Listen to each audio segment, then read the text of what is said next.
Hey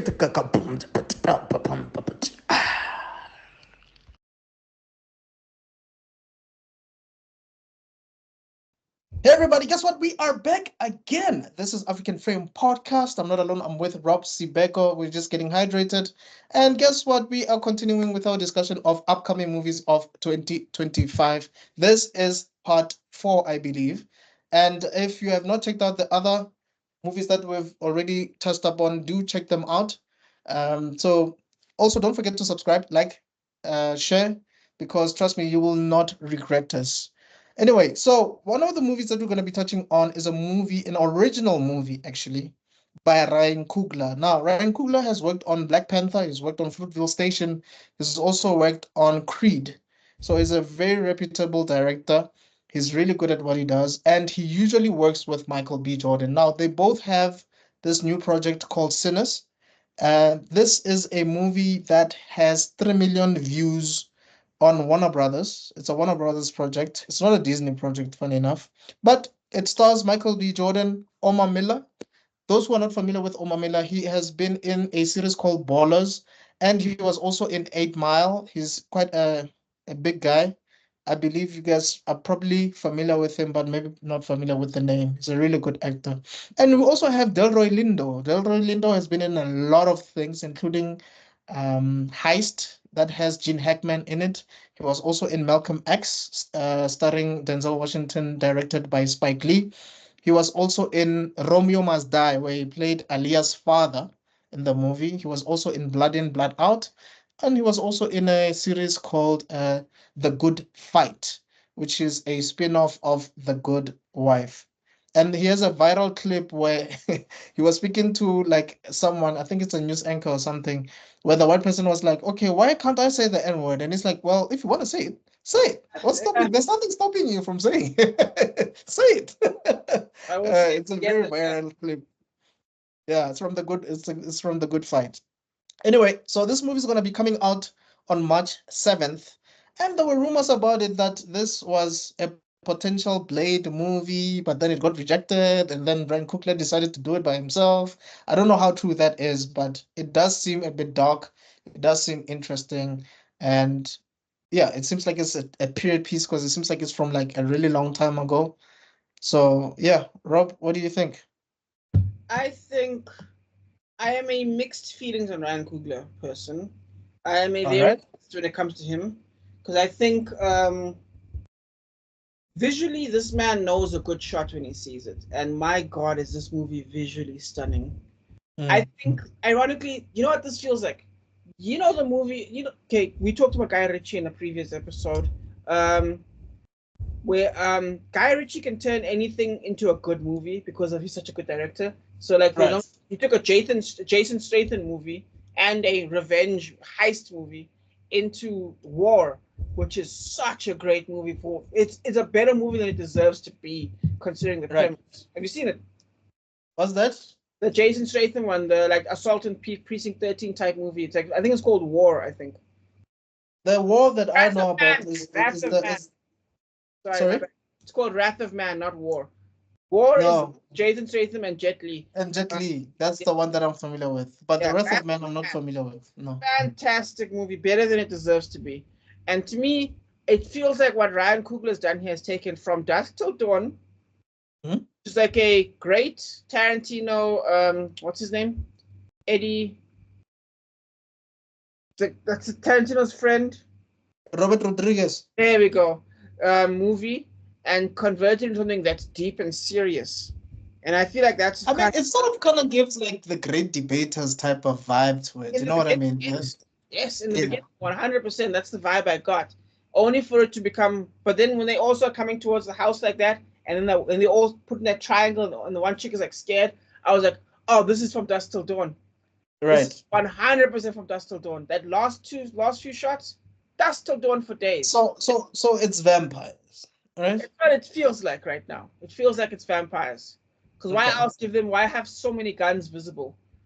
Mm, I was even mm. shocked we saw white people at all. I'm like, I'm sure the studio's like, please put a white person in here somewhere. Um, Please. You please. remember the controversy that Aladdin got? because they were like, why are we putting a white person in Aladdin? There was no white person in the animated film. And this white guy was one of the suitors or one of the people that wanted to marry Jasmine in the Wow. movie. I didn't even know that. So yeah. That's why I didn't watch it. Yeah. But that point, Well, you didn't watch Aladdin? no, Will Smith looked ridiculous. The Guy Ritchie movie? I know. But it just looked so ridiculous, dude. I couldn't do that. I couldn't, because I like my mental image of Guy Ritchie, and it felt like it was gonna fall apart. Yeah, look, a part of me just feels like he did that so that he can do The Gentleman afterwards. He needed the money to do The Gentleman. One for me, one for them. That's what happened there. Yeah. I need the money, so that I can do my own project after. Yeah. And to me, this feels like, ironically, this is what we were talking about in one of the other episodes, where it feels like they've taken something dumb and tried to be clever with it. They've taken From Dusk Till Dawn and tried to be clever with it. I don't know how deep you can make this. I hope they make it deep, because I would love to see this do well. Again, I feel like Ryan Coogler sometimes. Again, I think Black Panther is overrated. I do like the Boulevard, the one with the drug dealer. Sorry? The movie with the drug dealer. The first one they did together before Creed. Fruitvale Station. There we go. Yeah. I thought that was great. I thought Creed was amazing. Black Panther is actually the worst of their combination movies, in my opinion. No, definitely. Black Panther is the Lion King light. It's yes, it is. Doesn't age well. And again, not talking about visual storytelling. I think this man knows how to pick a shot, but in terms of pen and paper, Black Panther was not great. It was not as good as his other movies. Let's put it like that. Yeah.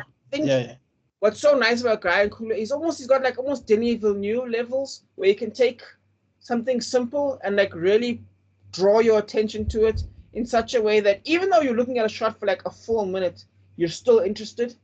Because again, Fruitvale Station, he goes to one place, goes to another place, comes back, gets shot. That's the whole movie. If you actually think about it. And I haven't watched it, but I hear you.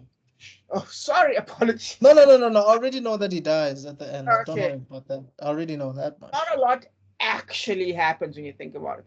And I could even argue that with the first Creed movie, not a lot I would say less happens than you think. Do you know what I mean? In terms of beats. Because sometimes movies will smother you in beats, and he can make a slow beat fantastic in the way that Denis Villeneuve can. So I like Coogler a lot, and I think he's going to take something simple and turn it into something genuinely great here. I don't think it's going to beat Get Out, but I think it's going to be fantastic. So I'm excited for this movie. I'll put it on my anticipated list. Who do you prefer between Jordan Peele and Ryan Coogler? Who would you rather watch? Whose material would you rather watch between the two? Here's the thing, Jordan Peele, right? He's a sniper artist, in my opinion. What does that mean? As in, and his things are they can be hit or miss. If you think about the timing of Get Out, like that's why comedians are so talented, because a lot of it involves timing. If you think about the timing of the beats, they require you to almost have specific feelings at a specific time. Otherwise, the movie falls apart. You understand what I'm saying? So it's a dangerous game he's playing. And I do think in Nope, he doesn't really hit it. I've watched some of it, and I was like, let me just put up. You know when you press pause and you don't come back? That's kind of what happened to me. Yeah, I've done that a couple of times, In certain movies, not in Jordan Peele movies, but in certain movies. In certain movies, yes. And so he's missed with me. And Coogler has got more of this great energy to his films that even if you miss some stuff, you still, the sum of all parts push you forwards. So I would say Coogler overall is better, but in terms of getting everything right, Jordan Peele is by far the best ever. One of the best great directors of our generation. So it's a tricky one. Overall, it's a tricky one, overall, it's quite tricky. Coogler, but in terms of like high highs and low lows, Peele. No question. And what do you think about Michael B. Jordan's filmography? I mean, I know he got a Hollywood Star Walk of Fame last year, if not 2 years back, because I also remember that Jonathan Majors was there with him, giving him his support. This is just after Creed 3 came out or during that time period. So that was quite interesting to see. So, but then if you think about his filmography, some of the movies that came out recently, like after the second Black Panther, are not that great. They were big in scope, but I don't think they really had a dent at the box Yeah, office. agreed. Even though he does have some passion projects that he pushed, like Just Mercy was a passion project, I believe. I mean, and he directed Creed 3, but I just feel like some of the movies that he's been releasing lately have not been hits. Definitely. I stand to be corrected though. No, I will correct you only on Creed. I think Creed 3 was actually one of the best movies. I'm sad Yeah, still. no, no, apart from Creed.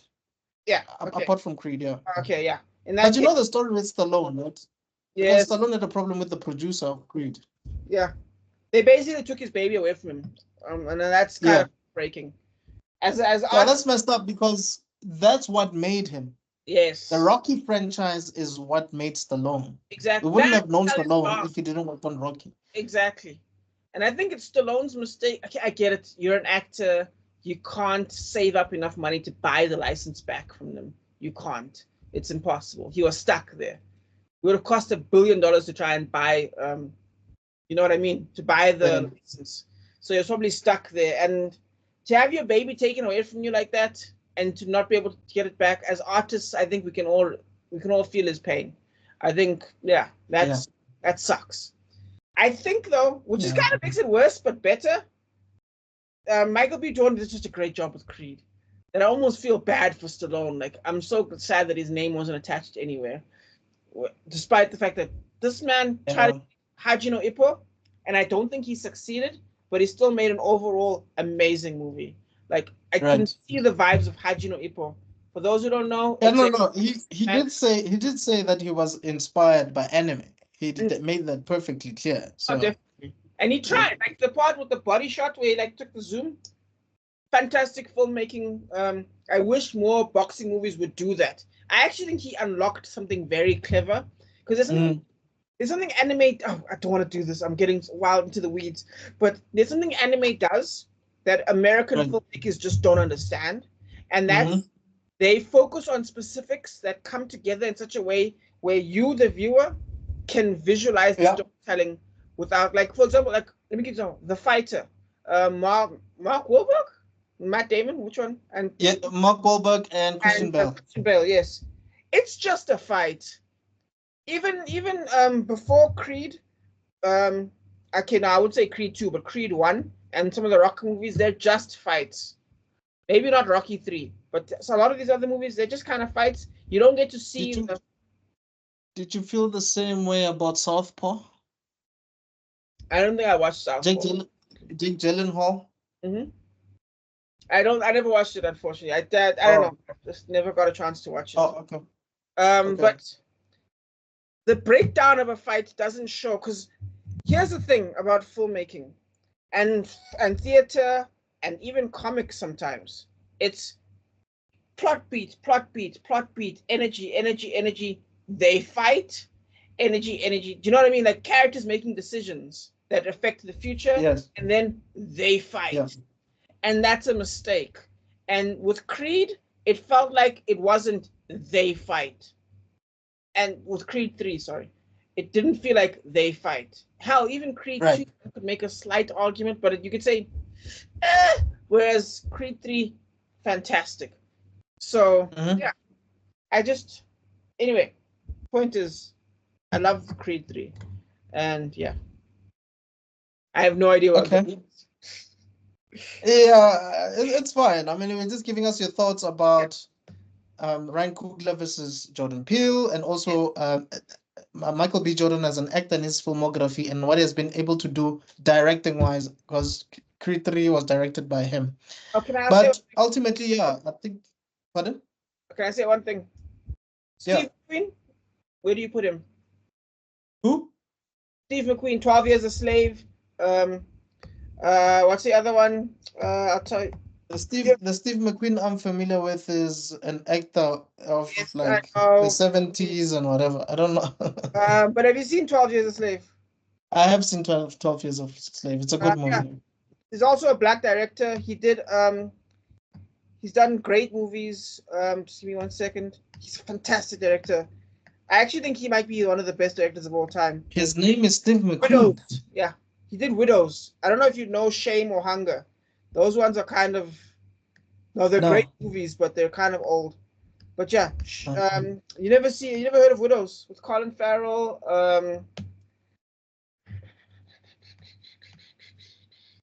Is that the Irish movie where he has a friend and then they don't speak for years or whatever? Is that the one?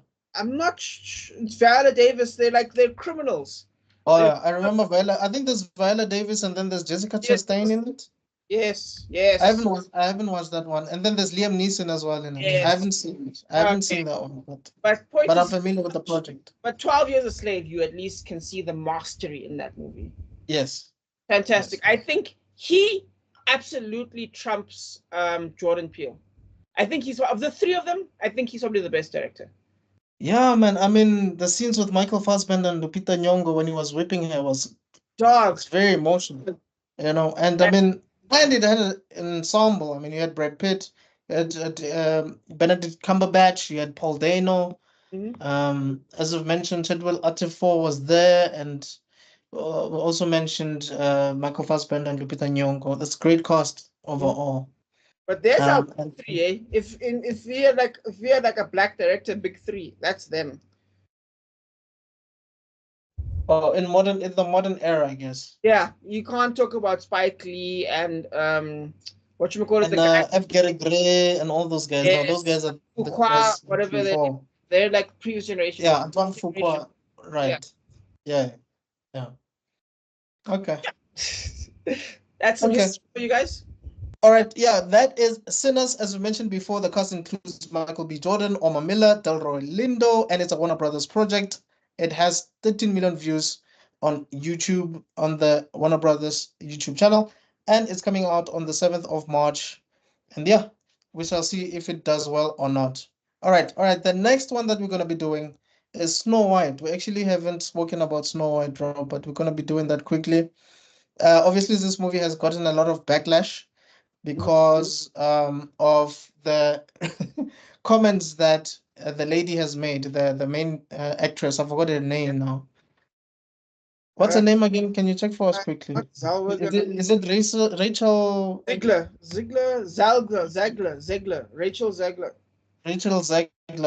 She was in Shazam: Fury of the Gods, I believe. Yeah, but she made jokes about that as well.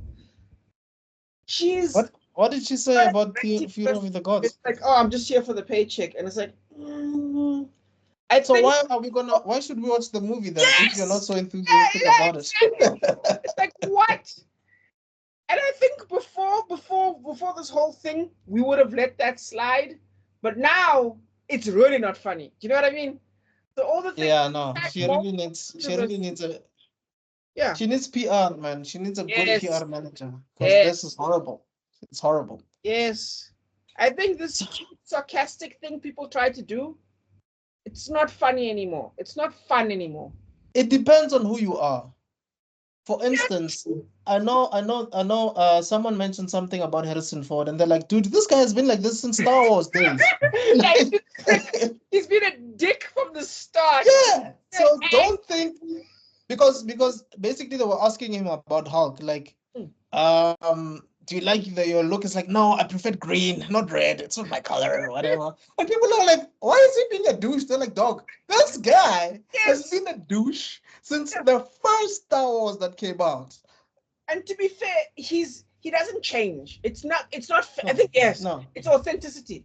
It's not fake. You know what I mean? Yes. And now Rachel Zellweger stuff is starting to feel fake.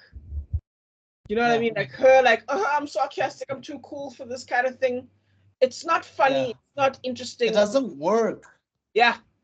It's just, we're done. But anyway, here's the funny thing about this trailer. I hate it.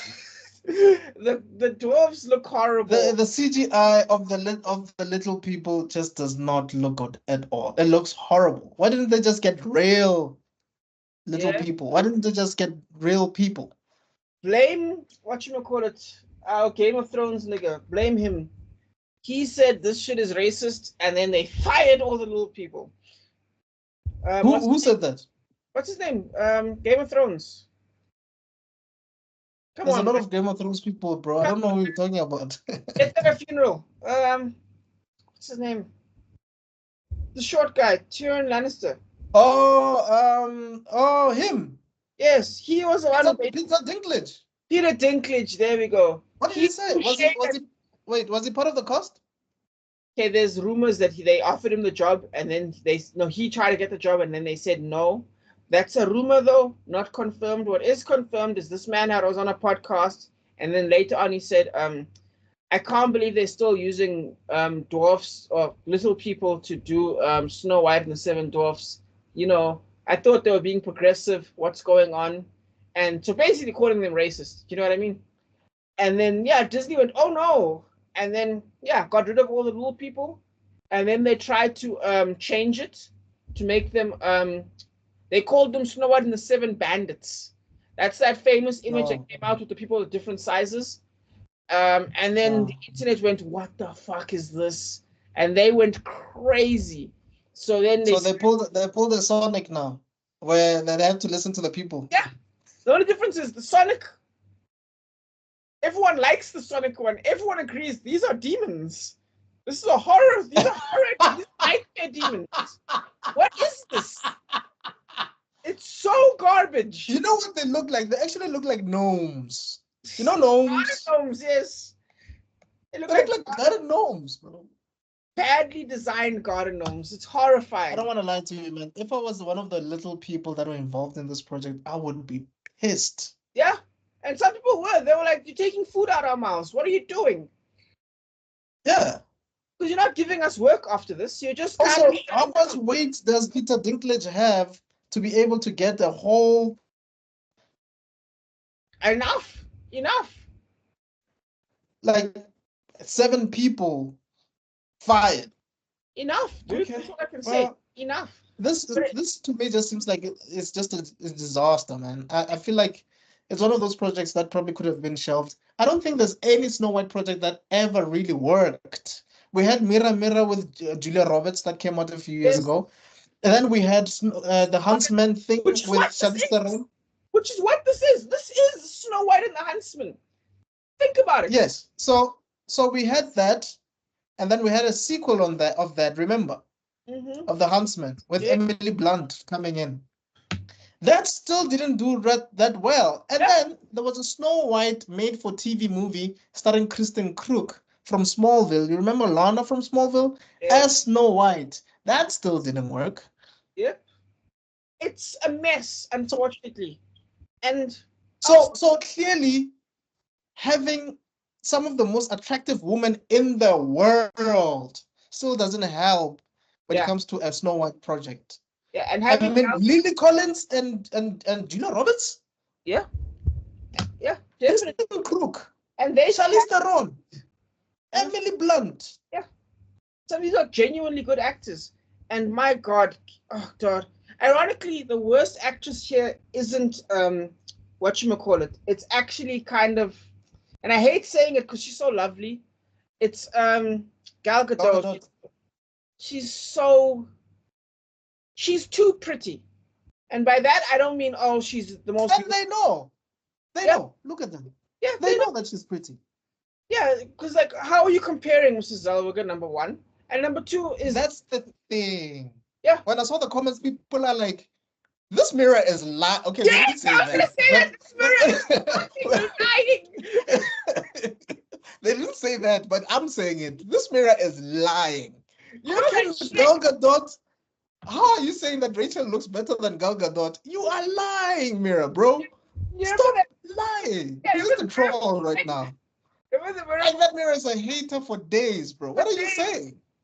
Remember that Mira from Shrek when they were like, oh no, well, you see, you can't be king, right? And the guy behind him was like, and he smashes the smaller mirror in front of the big mirror. That's what needed to happen in this movie. Who's the fairest of them all? Snow White. I mean, never mind, it's you. And dude, stop lying. Look, I'm not saying that Rachel is she's beautiful. Yes, but at the same But next to Gal Gadot, yeah.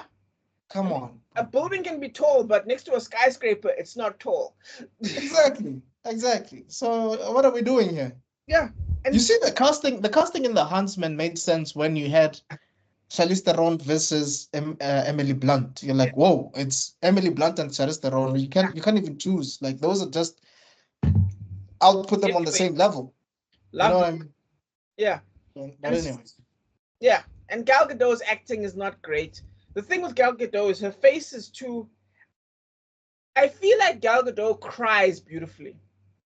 You know what I mean? Yeah, man, she's just too perfect, bro. She's like a Mona Lisa painting type of thing. I get it. It's kind of like with Jessica Alba, where she was told that she shouldn't ugly cry because she's gonna ruin the Fantastic Four movie by doing that. She still needs to look pretty when she cries. I think Gal Gadot could eat fucking spare ribs with her hands beautifully. And yeah, no, I get you. That's good acting. That's not good acting. That's not She's a 12, like you would say. Because her face doesn't look at her face. Oh, dog, when you watch the trailer, you're like, your face isn't moving. And it's like she's trying really hard to sound American. And I'm like, why? Why don't you just sound authentic? You're a nation anyway. Do a British accent if you can't do an American one. Hey, but she's gonna struggle with that though. But that's what I think. It's a mess. She could learn. And I just think of Charlize Theron and Tully, and I'm like, Gal Gadot could never do Tully. No, I don't think she could ever look ugly if she tried. It wouldn't work.